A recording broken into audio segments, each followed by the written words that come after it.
Hi, my name is Emily Hutchens. I'm a doctoral student in health behavior at the UNC Gillings School of Public Health, and I'm here to talk about my qualitative research in emergency medical services. During the summer of 2020, I had been working in primarily quantitative emergency medicine research for a few years.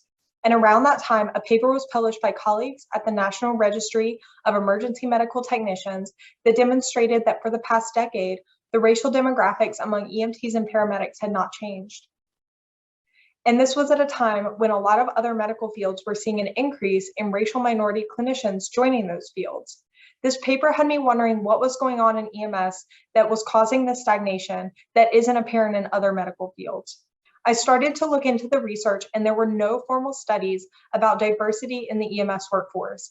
So I wanted to investigate what the experience was of Black EMS clinicians, especially during the summer of 2020, where emergency medical services as a field was also facing the COVID-19 pandemic and racial unrest throughout the US in a unique medical profession where clinicians have to walk into a stranger's home and not know what to expect.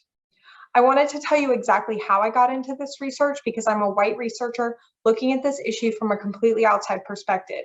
And where I would like things to go from here is to put my work out there and to encourage other researchers to look into this issue and to bring their perspective to it as well. The first study I did was a hermeneutical phenomenology, which emphasizes the constructivist interpretive relationship between the researcher and the subject, with guidance from elements of the public health critical race praxis. This methodology allows for the interview to be largely driven by how participants choose to discuss, prioritize, and conceptualize their own experiences. The interview guide was tested via cognitive interview with a Black physician colleague and former paramedic. Interviews were conducted with Black EMS clinicians throughout the US. Analysis was conducted using a few different methods, including analytical memos, the Maxwell and Miller method of reading as a whole story to understand phenomenological patterns, and the Holloway and Jefferson method of bias confrontation. Participants described a variety of experiences related to their race, which arose during analysis under 4 categories: a general stress from working in EMS, and interactions with white patients, Black patients, and white colleagues.